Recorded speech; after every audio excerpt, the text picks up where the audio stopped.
Hey guys, I just got done watching Monday Night Raw, so I thought I'd just quickly come on here, just give my thoughts on what happened. I'm not going to talk about the whole show, I'm only going to talk about the first segment and also the last segment, because quite honestly that's all I care about at this point. So I'll just quickly talk about those and what I think they'll actually do as a result of those segments leading into WrestleMania.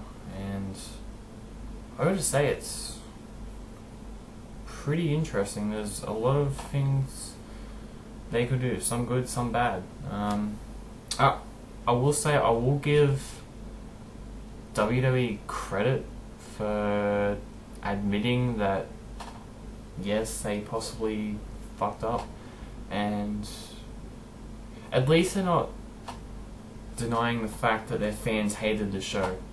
I will give them credit for that, and it looks like they are going to incorporate it into some storylines.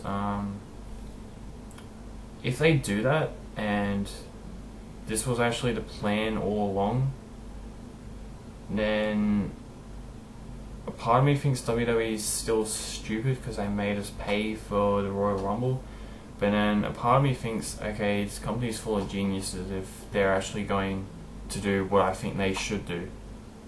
But I'll talk about that later. But as for the first segment, we had the Authority come down, and we had Daniel Bryan come down, and he cut this kind of, well, it's not. I don't think it was a shoot promo. I think it was scripted, but it felt real, and he basically expressed his anger that he wasn't in the Rumble. So, like I said, looks like they're going to incorporate all the hate they got into some storylines, which I'll commend WWE for that. And he said that it was a joke that he wasn't in the Rumble, and that WWE should listen to the fans and what they want. So he's pretty much saying what we said at the conclusion of the Royal Rumble. And Stephanie and Triple H made up some bullshit that they didn't want to risk Daniel Bryan getting an injury or some shit like that. So the clash between Daniel Bryan and the Authority was very good, and it's interesting to see what they'll do with that.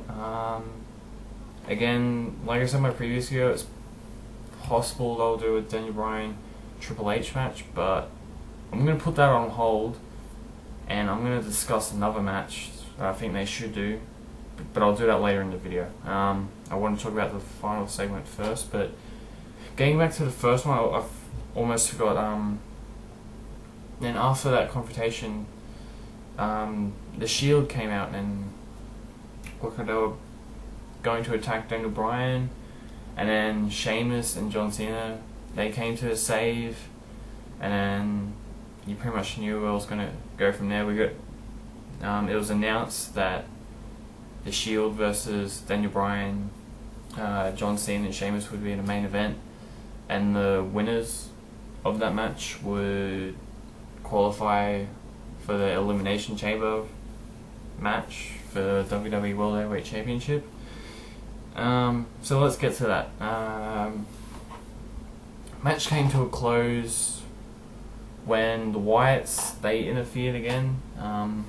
They attacked John Cena, but this time it kind of backfired because it resulted in a disqualification.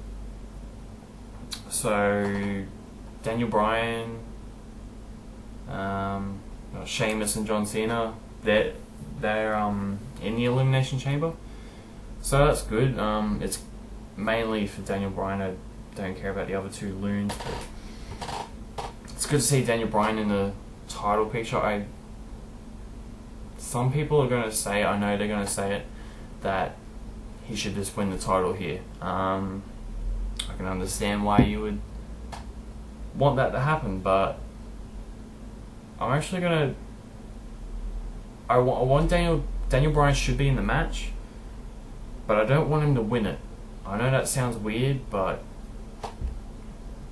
I reckon they should actually hold off him winning the WWE title until WrestleMania. And this is what I would do. I would, obviously Daniel Bryan would lose the Elimination Chamber. I would have Randy Orton win it.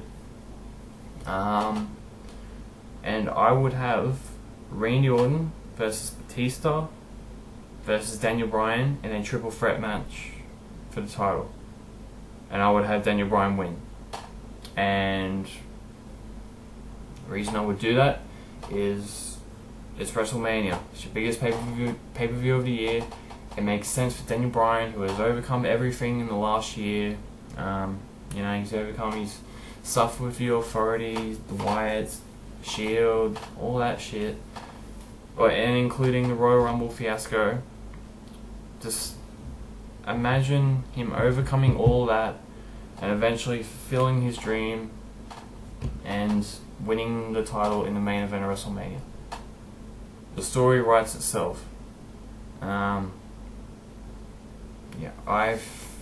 think they should do that. It's bringing the buyers, because Daniel Bryan, he is the reason WWE is still so popular. And I think WWE's got this misconception that Batista is going to bring in all these buyers, all of this money for WWE, which is what they're all about. Fucking douchebags. So I don't know why they think Batista's going to do that for him, because he's not that big of a draw for me anyway. I don't see what the appeal is in him anymore. I did when I was like 13 years old, but that was when I was 13 years old.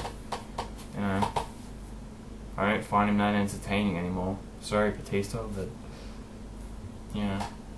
truth bomb. But and if they did that match, at least us fans would actually give a shit about it. Because if this is Batista versus Randy Orton, no one cares, because we hate both of the guys. That is not what we want. But we want Daniel Bryan in the WWE title picture. At least if you do that triple threat match, we will actually give a shit about the match, because we have someone to support. And like I said, it just creates the perfect WrestleMania moment. And that's what recent WrestleManias have been lacking. WrestleMania moments.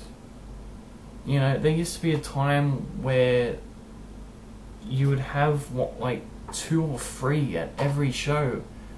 Now you're lucky if you get 1 every 5 years. But having Daniel Bryan overcome the odds and win the main event of WrestleMania 30 would be a WrestleMania moment. It would be an amazing one. So I think that match needs to take place. Whether WWE will do that, I don't know, but if they don't, then they are even more stupid than what I thought they were, and I don't think too highly of them at the moment. So you just got to do it. If you're not going to do it at Mania, do it at the Elimination Chamber, because if you do it, there's no point in doing it after WrestleMania. I think WrestleMania is Daniel Bryan's last chance. If you don't do it before then, or at the actual show, I don't see the point.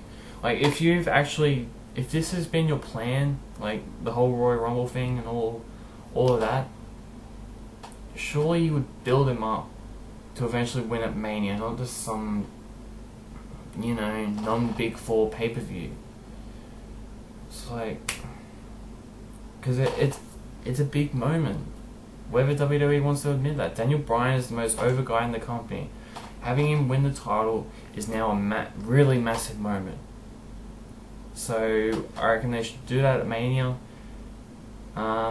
If they're not going to do it at Mania, just do it at Elimination Chamber, because after that, after WrestleMania, it's almost pointless, and it's a waste of a great wrestler, in my opinion. That's the way I see it. Some people will think differently. I've heard talks of Daniel Bryan versus Sheamus. Don't know where the hell that came from, but I don't want to see that match. Not. I think it would be a good match. Don't get me wrong, but we've already seen that, and Daniel Bryan should be way higher up in the card than a mid-card match with Sheamus. Nothing against Sheamus. Like I said, he's a good talent, but Daniel Bryan needs to win at Mania. He needs to win the title at Mania. That's what I think. Tell me, post in the comments section what you think of that idea.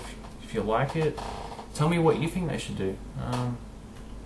And I'll provide feedback. I have no problem with that. So, overall, with Raw, I didn't see much of the rest because, like I said, I didn't give a shit. But it didn't look too bad of a show. I might rewatch it just to see what happened. But those two segments, those were the main things I cared about, and it created something interesting and hopefully something good. But when you're depending on WWE to give you something good, you take it with a grain of salt because they fuck up more than anyone. But they've been presented with this opportunity. I don't know if they're aware of it. If they are, they need to take full advantage of it. Daniel Bryan versus Batista versus Randy Orton, triple threat, WrestleMania 30 needs to happen. So do it.